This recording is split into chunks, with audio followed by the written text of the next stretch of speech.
Hi everyone, this is JarXL from channel Duello. What you're watching is a review of Gwent expansion. I have been doing these for a while. After a new expansion is released, I'm reviewing and rating the power of cards. And I have done it for Price of Power Part 1 expansion, and now Thanedd Coup, the second part, has been released. I talked about the cards a bit, and this time I actually had more chance to test them out and play with them while making the part 1 video, Once Upon a Power cards. I really didn't have a lot of chance to test them out, so those were kind of like, let's say, predictions, and I think I failed in some of them, although most of them I think I was right with the ratings. As I said, I mean, this time I tested them out, so hopefully I won't be that, far from the real power of the cards. And I'm doing this video just for fun. Sometimes it's really nice to have a look at the past videos and see how I rated them. And if you're watching this, I mean, after a month I shot this, maybe you're gonna laugh at my predictions, because sometimes, like, we call some of the cards trash, and then after a while they turn out to be pretty good. So we'll see what will happen. Okay, so before starting the cards, I want to talk about the rating system that I'm using for a while in this channel, also in Turkish channel. Here is my rating criteria. Well, I'm gonna rate them from 5 stars. 5 stars is auto include in almost every competitive deck, so they are like the greatest cards, for every faction. I mean, I would say almost auto include, so I mean, there aren't a lot of cards that you can auto include in every competitive deck, but there are some cards that you always see.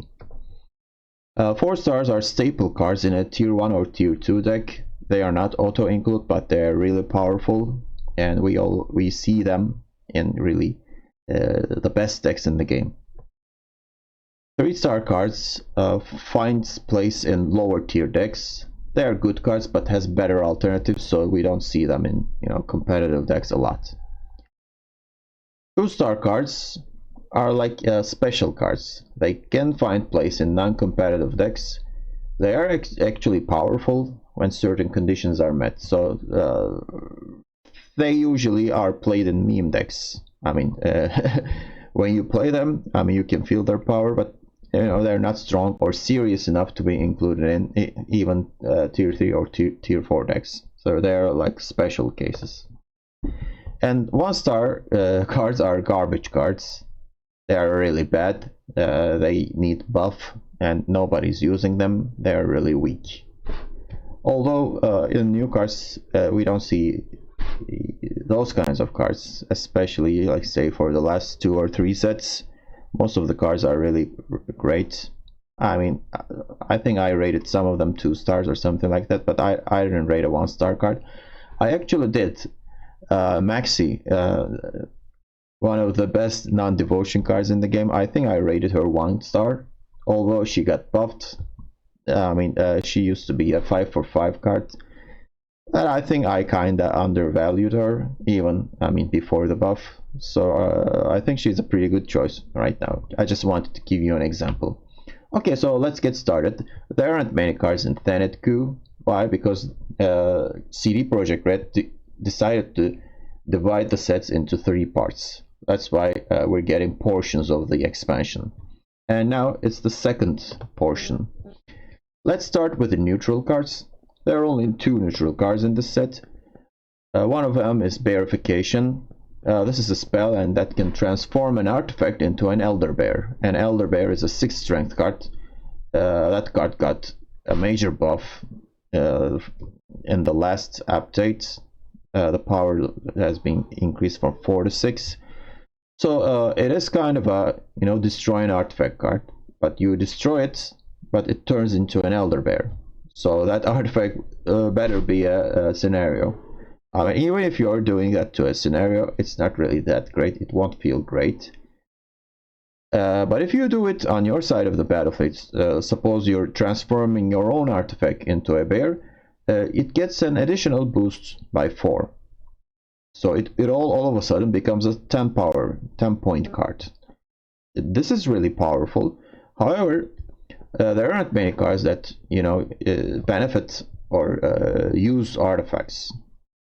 Well, the most obvious choice is Skellig. Skellig likes to use a lot of artifacts, so I mean, even the bear is kind of a Skellig thing. So, although this is neutral, this is pretty much a Skellig card. But I mean, for example, if you're playing Squirtle and traps, maybe you can use this card. But other than that, I don't see any usage of it. That's why I decided to rate this a 3-star card. I mean, this can appear in Skellig decks, but I don't expect Skellig to be tier 1 or tier 2 this season. That's why I'm rating this a 3-star card. But who knows, maybe we'll see it as a 4-star card in the future. Doimwendra. I probably butchered the pronunciation. Well, this is a flexible card. If you play her on melee row, it sets an allied scenario to the final chapter. And if you play her on range row, refresh the order on allied location. So again, this is a card for both scenarios and locations. I really like the design of the card, but it is kind of weak in my opinion. It is a 5/4/4 first of all. If you're playing scenario, you may want to trigger the last chapter once again, although it really depends on the scenario you're using. I mean, some scenarios final chapter aren't that powerful, like I don't know, Gedinit's final chapter isn't that impressive in my opinion. And let's say for example, Squirtle's Feign Death is, it's just a waylay. Again, it's not that powerful. But for example, if you're playing Siege, the final chapter is only a bombardment. But if you have a lot of siege engines on the board, that final chapter could be really devastating. So I mean, it can be useful for that, I guess. What about Masquerade Ball? Well, Masquerade Ball's chapters are kind of equally powerful. I think that could help, getting another poison guy. Still, I mean, you don't want to include a card like this, in my opinion. And if you're thinking about range row, well, refreshing order of an allied location. I mean, some locations are pretty good, like Hermit. But do you want to do that? I'm not sure. That's why I'm rating this card only 2 stars. Maybe we'll see this in a meme deck or something in the future, but right now I don't see any usage for this card. Now let's start the factions. We're usually starting with monsters. Well, in the last, let's say, expansion, part 1 expansion, Once Upon a Pyre, Sabbath mechanic has been introduced, and another theme is relics. So CD Projekt Red printed a lot of relic tagged monster cards, and when you reach Sabbath, which means that you have a total power of 25 in a single row, good things happen to you, and those cards are usually relics. And in this expansion, we're seeing more relics. One of them is kind of a dual card, let's say a transforming card. The original card is called Bloody Mysteries. She doesn't do anything actually. It's a 7 for 10 provisions only. But if you have Sabbath at the end of the turn, it spawns Garnicara's Fruit, which are 1-powered Thrive units, and then transforms into Garnicara. And Garnicara is an engine. What does she do? At the end of your turn, boost up by 1 for each allied Garnicara's Fruit instead. So if you have like 3 fruits, especially if you're playing Fruits of Iskith deck, Garnicara becomes a really powerful engine. And if you have somehow copied her with Guarantee or something like that, she becomes unstoppable. Well, in the first, let's say, days of the release, Garnicara was insanely powerful and she immediately got nerfed. Right now, she's gonna keep her power when transformed, although they didn't include the proper text yet. Why did they do that? Because if you do it with Caranthir, Garnicara becomes a 1-power copy of her, And then when she transforms, she was turning into a 7 powered copy of it. So all of a sudden you're gaining 6 points from that transformation, and it is kind of unfair. That's why they decided to nerf it. If the nerf didn't exist, this would have been a 5-star card. But after the nerf, she is still great, but she is not like an auto-include card. That's why I'm rating this 4-star. For example, if you're playing Fruits of Iskith, you should include her. But in Force of Nature decks, we sometimes see her and we sometimes don't. But still, it's definitely a 4-star card. Well, the second relic card is Self-Eater. And we see this unit a lot because we see a lot of Force of Nature Koshi decks. And Self-Eater really is great in relic, theme decks. What does it do? Well, with Order ability, you have this unit's base power. So if this is a 6, you get 2 units with 3 power. But as long as you keep playing relics, their power increases. So this is an engine. And if the opponent does not answer to this engine and the opponent keeps playing relics, all of a sudden you have plenty of Self-Eaters. And when you calculate the total amount of power, I mean, it could come up to a 20 point or something like that. So this is really crazy. You just need to be careful with the math, if you have, if the power is even, you should halve it and then play a relic and so on. So you got to be just, pay attention to that. Well, this is really powerful, both in long rounds and also in short rounds as well. But with this card, monsters can play long round as well. So that's really a big deal. This is really close to a 5-star card, but I don't think it's an auto-include. You need to have some requirements, like you have to play a relic theme deck. Right now, the meta is built around relics, so yeah, you're gonna see her everywhere, if this is a her, by the way. So I'm rating 4 stars. If you're not playing relic themes, this has no place in it. That's the reason I'm rating this 4-star, but I'm well aware of its power. Mamuna is kind of different. She is a relic, but you really don't have to play her in a relic deck. Because, by herself, she's insanely powerful. What does she do? Zeal Order, it's not a deployability, so you can Caranthir her and banish a bronze unit from your graveyard and boost up by its power. And as you know, there are a lot of high-powered bronze units in monsters.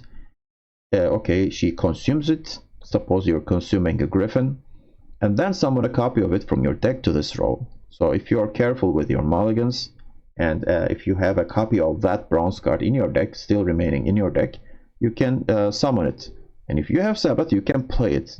So if there's a deployability, associated with it, you can get the benefit from that as well.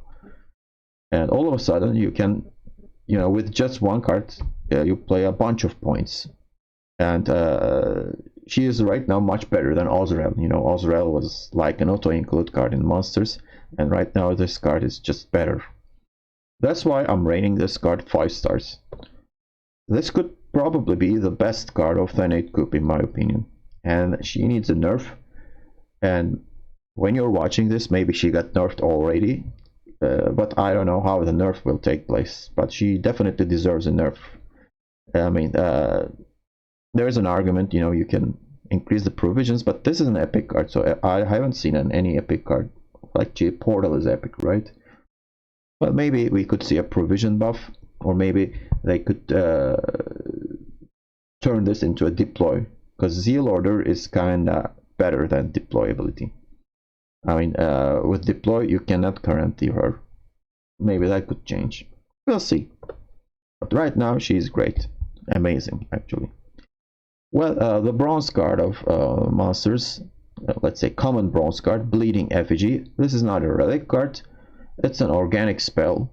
You banish a bronze unit from your opponent's graveyard and boost an allied unit by its power.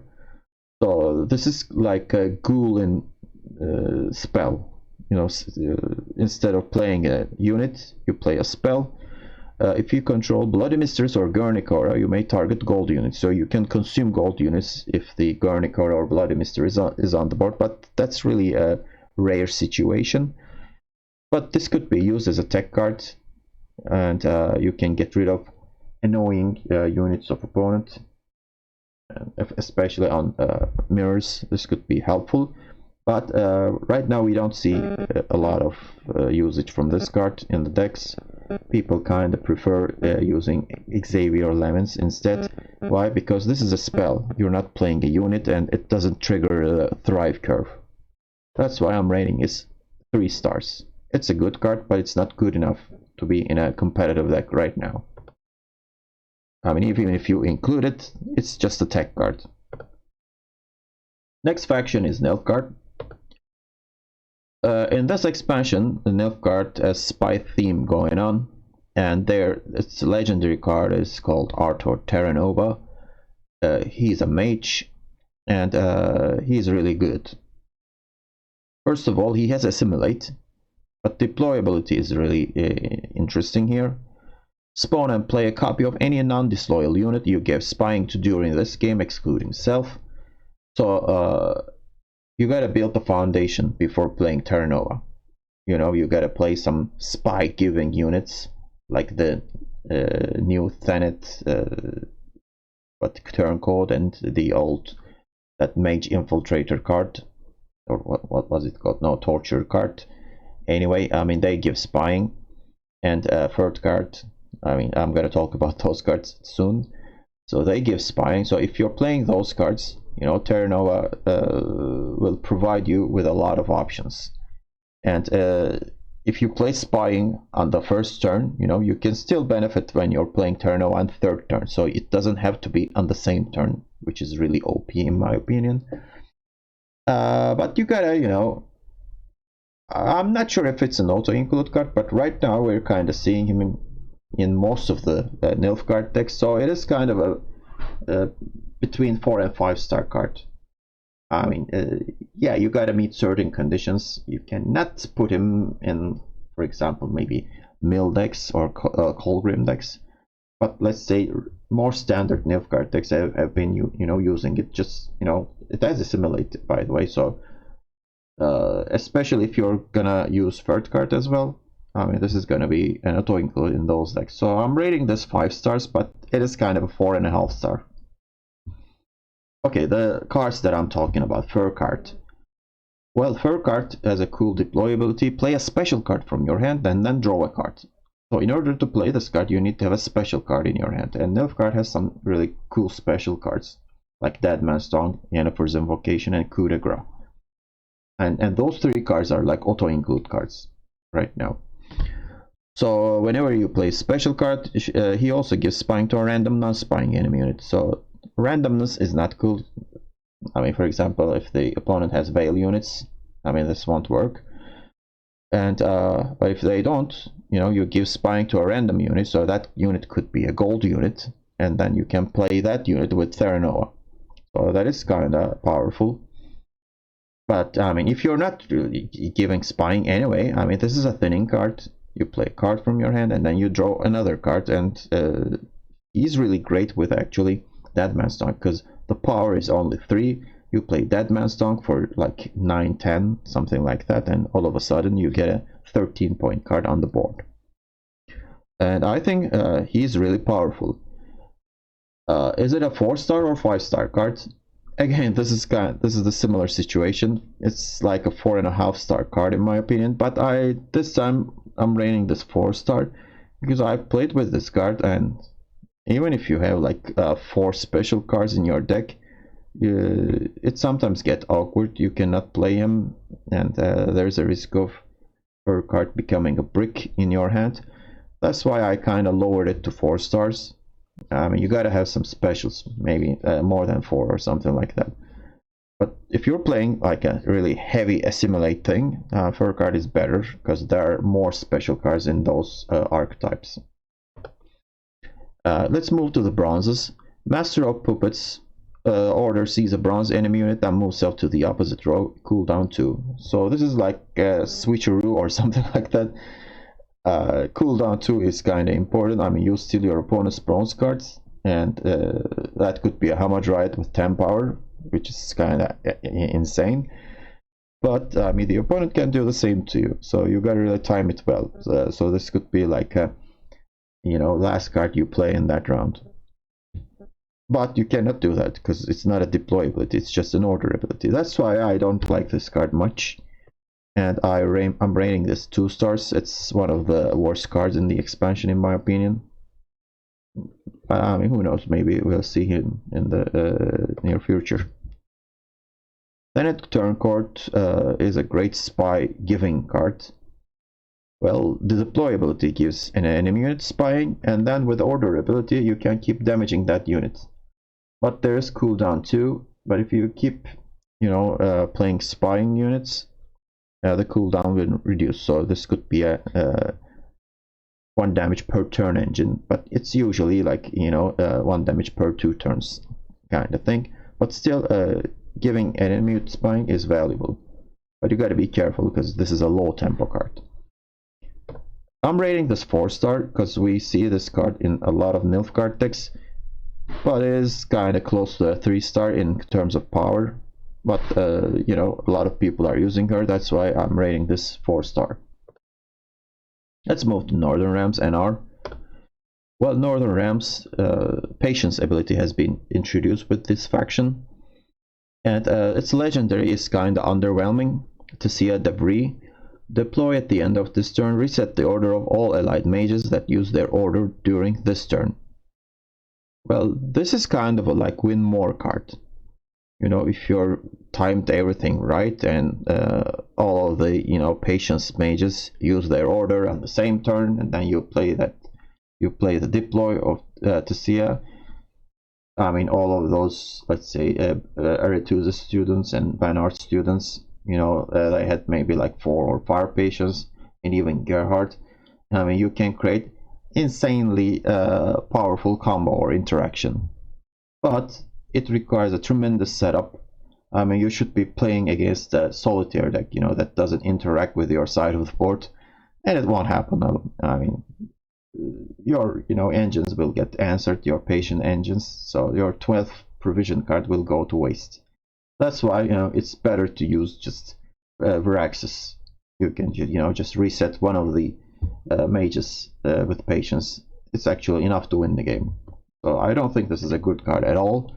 I'm rating this 2 stars because we see her in some meme decks, but other than that, she is useless. Letitia Charbonnet, or whatever. Again, another patience card. Order range at the end of this turn, patience value of all allied units is increased by 1 instead. Well, with bronze students, Letitia is a great combination, creates a great synergy with them for obvious reasons. And this one is actually more. I mean, if you're patient and you have hold on to clicking on order for like maybe 4 turns, if after 4 turns you click on the order and all of the students' patience values are increased by 4. So that is a lot of points. Similar to actually Devry, but this is more doable. I mean, you can really sometimes keep 2 students, and Letitia is kind of enough for that. And the best thing about her is, even if you don't use her ability like you imagined, she's a 7 for 6, so you don't feel bad like this. You can play this for 6 power, and this 6 power doesn't mean anything. She's not an engine, who cares about if she has 6 power or something like that. But this is kind of important, so 7 for 6 is good. So I think she's a decent card, but some people are kind of let's say overestimating her. I don't think she is that great. That's why I'm rating this 3 stars. So you gotta play a lot of patience cards to get more value out of Letitia. What about Aretusa student? The first expansion introduced us the Ban Art student, and this Aretusa student is like the counterpart of that card. I mean, you put Ban Art student on melee row, now you put her on range row, and instead of damaging opponent units, this girl boosts allied units by the amount of patience counters. So I think it's the same thing. So I rated the Banner Student 4 stars, but boosting units is slightly weaker in my opinion. You usually have, units on the opponent's side, so Banner Student finds value. Well, if the opponent is kind of eliminating your units, Aretusa may not find target. And even if you find target, you don't want really tall units. And this card could, create those kind of units and they could get reset or something like that. That's why it's slightly weaker than Banner. That's why I'm rating this 3-star, but it's close to 4-star. So this is like a 3.5-star card. Practice makes perfect. Another mage related card. Shuffle an allied bronze mage to your deck and play a random bronze mage from your deck. So this shuffling, it happens on the board. I mean, suppose one of your mages got damaged and reduced to 1 power. You can shuffle it back to your deck and get a new one. So it's random, so you cannot pick the mage. But suppose you thinned out your deck really well, and you're shuffling back a Banner student with patience 5. I mean, the student used the patience value. He's close to death. You send it back, and then since there is only one mage, you get him back with the full value of patience still remaining on the card. You can also increase the boost by 1 for each unit with patience you played this game, so there is also a bonus. So if you're playing a pure patience theme, deck practice makes perfect, can find value, but I don't think that kind of a deck is powerful. So that's why I'm rating this only 2 stars. It is kind of a meme card. We could see its usage, but only with Gerhardt's, 4 provision spell slot. So with 4 provision, spell choices, we're gonna see the spell. And sometimes it could find value, but it's not that strong to be included in a deck, in my opinion. So overall, as you see, Northern Realms is kind of weak. So this faction has been the loser of Thanedd Coup. But as a faction, they still have, strong cards. So it's just that we didn't see many inclusions compared to other factions. Let's move to Squirtle. Squirtle was struggling really a lot before this expansion, and when the cards were introduced, we still thought Squirtle was the worst faction, but I don't think it's the case here, because after testing them, let's say, opinions about the cards changed a lot. So if I was shooting this video like the day after the expansion has been released, I was gonna rate these cards much lower. So after playing with them, I kind of realized that they are really strong, and they are really strong together actually. As an individual card, they are not really that great in my opinion. Let's start with the legendary Simless. Play all copies of a bronze special card from your deck. So in order to find value, you need to have 2 copies of a bronze special card. Well, you could play a card like Lacerate, 2 copies of it. You can get a huge value if you meet certain conditions. If there are a lot of units on the same row, opponent's units, this could play a lot. But you usually want to play this with Orb, and I'm going to talk about Orb in a bit. And other than that, playing, let's say, 2 Rebuke or 2 Circle of Life or 2, Caress, they're not that great, but we shouldn't forget about the thinning value. So you thin out your deck by 2 bronze cards. So the chances of drawing gold cards get much higher. At first glance, I thought 12 provision was a lot for it, because, the power is only 2. But I think it's a great card. It turned out to be really good, and we kind of see this guy in almost every Squirtle deck. But you gotta play this card in a spell themed deck, although you cannot play any Squirtle deck outside spell Squirtle, so your victory condition is always guard. So it is kind of a 5-star card in this meta. But since the card itself is not that great, and it's not going to be auto-included in the near future, I'm rating this 4-star. But again, I mean, you could make a case, and you could rate it as 5-star.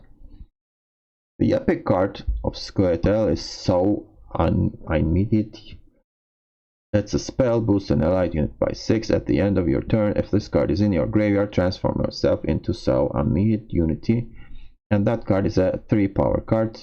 And it comes from the graveyard like Flying Redanian. So for Flying Redanian to come out, you gotta have 9 coins in the bank.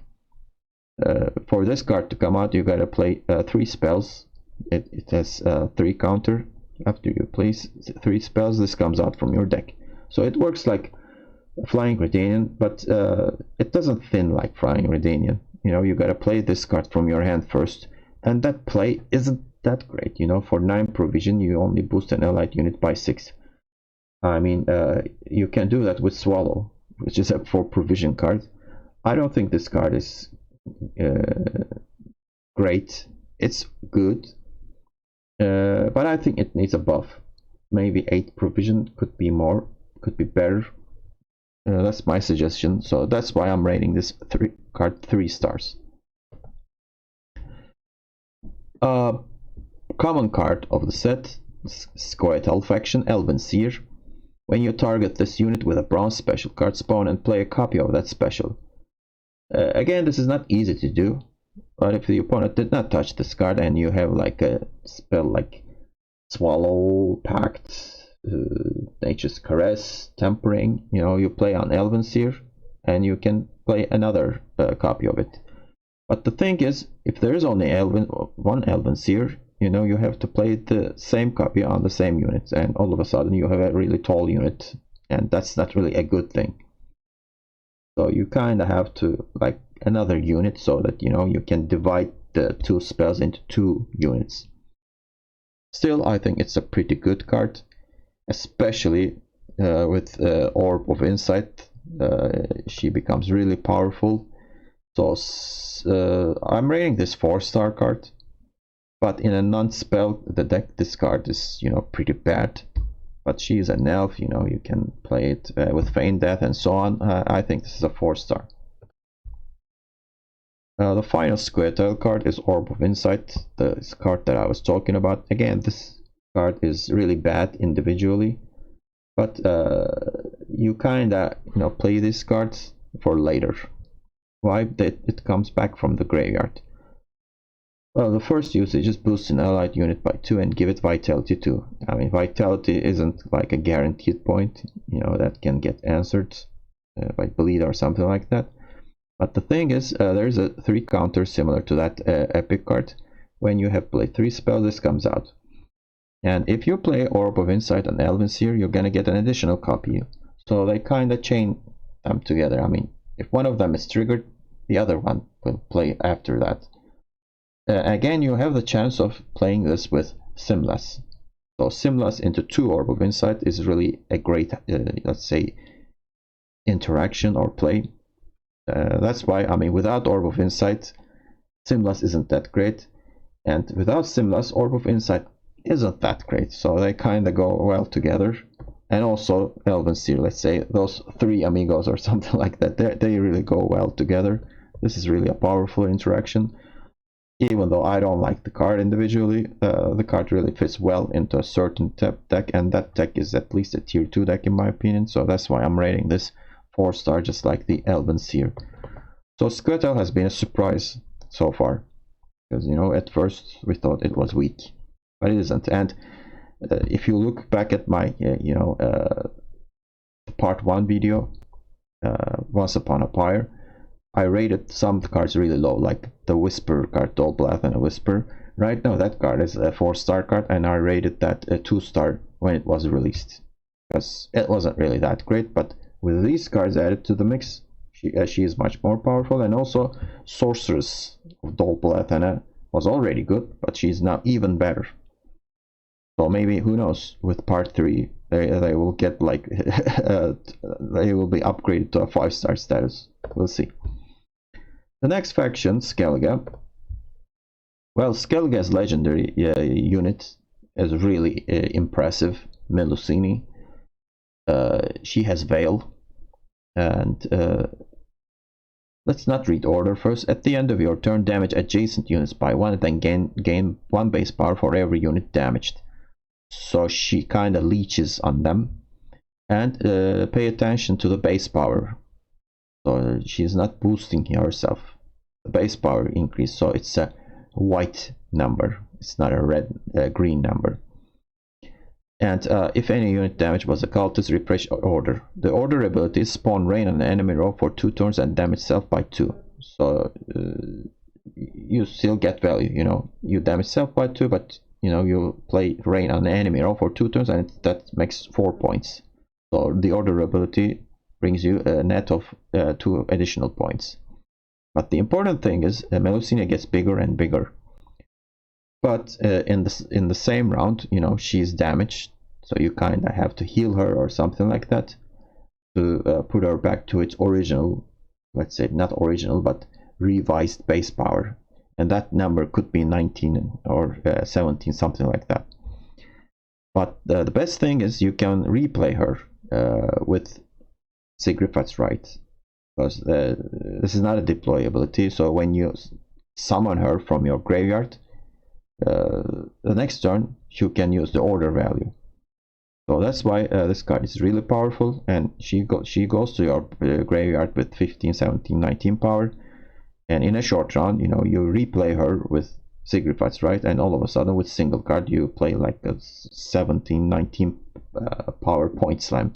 That's really powerful, and she needs to get answered, but not just killed. Actually, you gotta heat wave her, because otherwise she will keep coming back from your graveyard, and you can play Sigrifat's Right with the Bride of the Sea, which was released in the previous, you know, set. So I think this is a great card, but I'm not rating this 5-star like the other legendary cards, like the actually Mamuna was not legendary, but she's not as great as Mamuna or Terra Nova in my opinion. Because, I mean, the deck built around her isn't that great. That's the reason. I think it's tier 2 at best, but she's insanely powerful though. So that's why I'm rating this 4-star. I cannot rate this 5 stars. I mean, for example, you cannot play her in a warrior deck or reckless flurry control. I mean, this has to be in a deck, you know, that the units damage themselves, heal, maybe alchemy, rain, or so on. And the deck that I'm talking about isn't optimized yet, so maybe we'll see a better version of it in the following days. But right now I'm rating this 4 stars. Offering to the Sea is a really powerful alchemy. Damage all units on the battlefield by 1, including your own units. But I mean, you can spawn a Deafening Siren and boost it by the number of allied targets. So you damage your own units, but you get the numbers you know, damaged back with the Deafening Siren. And if you have like armor on them, and that's going to be even more value. And another value is you get a lot of damage units on the board, and you can play, or maybe pair with your mentor, or if you have dagger on the board, dagger will get huge. So instead of playing, you know, Wild Boar of the Sea, you just play this alchemy. I think it's a really great card. I'm rating this 4-star, just like Melusine, since the card is really powerful, but the deck, again, built around it isn't that great. That's why it's 4-star now. Helpful Singer. Deploy, heal an allied unit by 2. First time you heal an allied unit during your turn, spawn a Deafening Siren on this row. If you have been watching my channel, I had the chance to reveal this card to the world. You watched it first on Channel Duello, and we got lots of views for that video, so thank you for that as well. So I talked a lot about this card. This card is really good, a solid card. She's not overpowered, but she is really strong. If you're playing Rain, Melusine, you know, Battle Trance, she could be really valuable because you damage units and heal units, and you keep spawning Deafening Sirens, so she becomes a really good engine. So I'm rating this 4-star. It's not like a 5-star value, and this could be like a 3.5 star actually, but still I think she is really good. What about Hermit? Hermit again fits that theme, you know, damage, self, heal, and so on. deploy damage self by 4, so he comes into play with 3 power. But if you have a unit on his right at the end of the turn that's gonna damage the unit right by 1, then heal self by 2. So if there's a unit on the board, you're gonna play him for 4 first, but if he's gonna get bigger up to 7, and maybe you can find heal value, so you gotta have setup. But I don't think he's as strong as the Singer, so that's why I'm rating this card 3 stars. But don't forget that those 2 cards are druids, so you can play Gedinith with them. And that's it for Skellig. And finally Syndicate. What about Syndicate? I mean, before this expansion, Syndicate was the strongest faction in the game. Did they introduce more powerful cards, or or are they trying to push us into playing different leaders? Well, actually the first part was obvious that CD Projekt Red wants everyone to play bounties, and bounty archetype isn't really that strong, but maybe you don't have to play pure bounty deck. You can mix and match. For example, the legendary card Scoundrel. Well, it is a bounty card, but you can have a couple of bounty giving cards and still play Scoundrel. As you see, for 10 provision, this guy comes into play huge with 12 power. What is the deployability? Summon trump top bronze unit from your opponent's deck to the opposite row and place a bounty on it. And as long as there's a bounty on it, you can use the coins and damage that unit. So he is a spender on a bounty unit. So you cannot hit other units. There has to be a bounty. And with Tribute 2, you can select the summoned unit. Well, there's a lot of upside to this card. You can take a look at the opponent's deck. I mean, at least you take a look at the bronze cards left in the deck. So depending on that, you could make a really good decision. But I mean, sometimes you can help out with the thinning, so you gotta be careful with what you pick, and you gotta have enough coins to kill that unit so that you can collect the bounty. But still, I mean, this could be used like a Yigern. Sometimes Syndicate really has less points, and the opponent decides to pass, thinking that they cannot catch up with me. But Scoundrel can produce a lot of points, as you see. And if he stays on the board, you can play bounty giving units or spells, and he can keep damaging those units as long as there's bounty on them. So I'm rating this 4-star. He's close to a 5-star, but I don't think he has, let's say, guaranteed his place in every, let's say, crime syndicate decks. That's why I'm rating this 4-star. The remaining cards are mostly bounty cards, such as this one. Well, it's a 6 for 12 cards, so it's kind of crazy. Tribute 9, but the tribute can be reduced up to 0. Let's say down to 0. How is this gonna happen? As long as you keep placing bounties, the tribute value will go down. But I think there's a bug with this card, so I mean, if you think about Hubert, Northern Realms thinning cards, you can track the number here. But with Ignatius L, I think you cannot. But I mean, let's forget about the bug. I don't think this is a really great card. You gotta play plenty of bounties, and using too many bounties isn't good. So I don't like this card. That's why I'm rating this only 3-star. I mean, bounty is like a tier 3 deck in my opinion. That's why I'm rating this 3-star. If a miracle happens and a bounty theme, a pure bounty deck becomes tier 1, then obviously this card's value will also increase. Confession Extractor is a crime card with 5 provision. Profit 5. While in your graveyard, damage an enemy unit by 1 whenever you place a bounty on it, and it has 3 counter.